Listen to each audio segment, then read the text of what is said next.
Hello friends, today we are going to discuss about same geometry topic.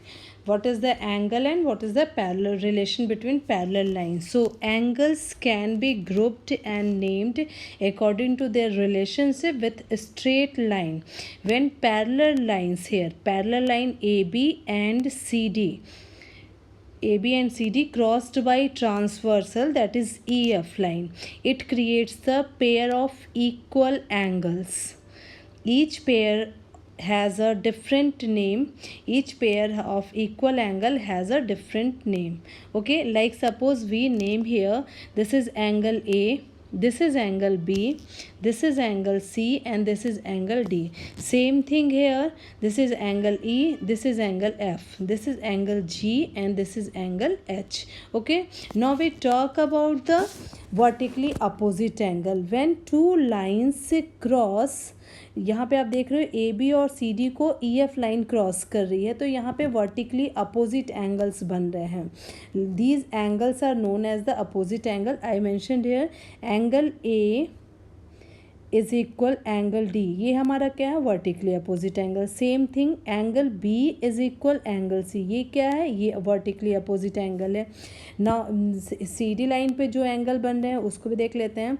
Now angle E is equal angle H and angle G is equal angle F.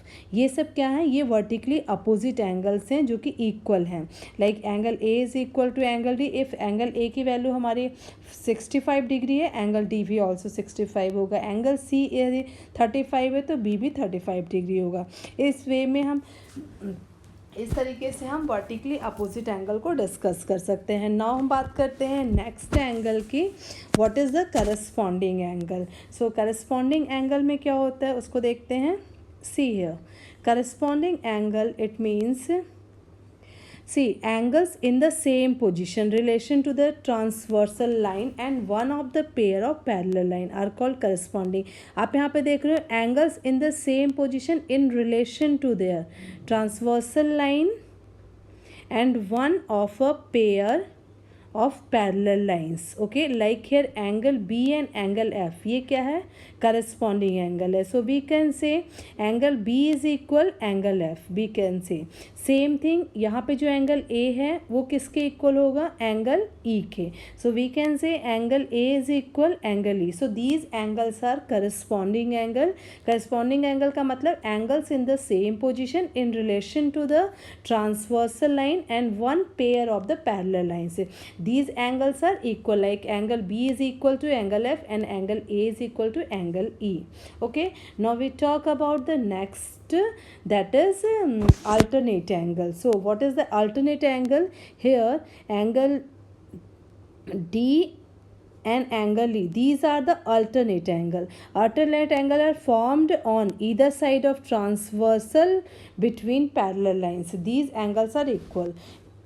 Alternate angles क्या होंगे, इधर side of transversal between parallel lines. Angle hair alternate angle आप देख रहे हैं यहाँ पे, angle D जो होगा is equal to angle E, ये हमारा क्या है, अल्टरनेट एंगल है. We can say alternate interior angle, we also say it call it alternate interior angle. Same thing here angle C is equal angle F. Like question आता है कि alternate interior angle, alternate angles क्या हैं, तो angle D is equal angle E, ये alternate angle है.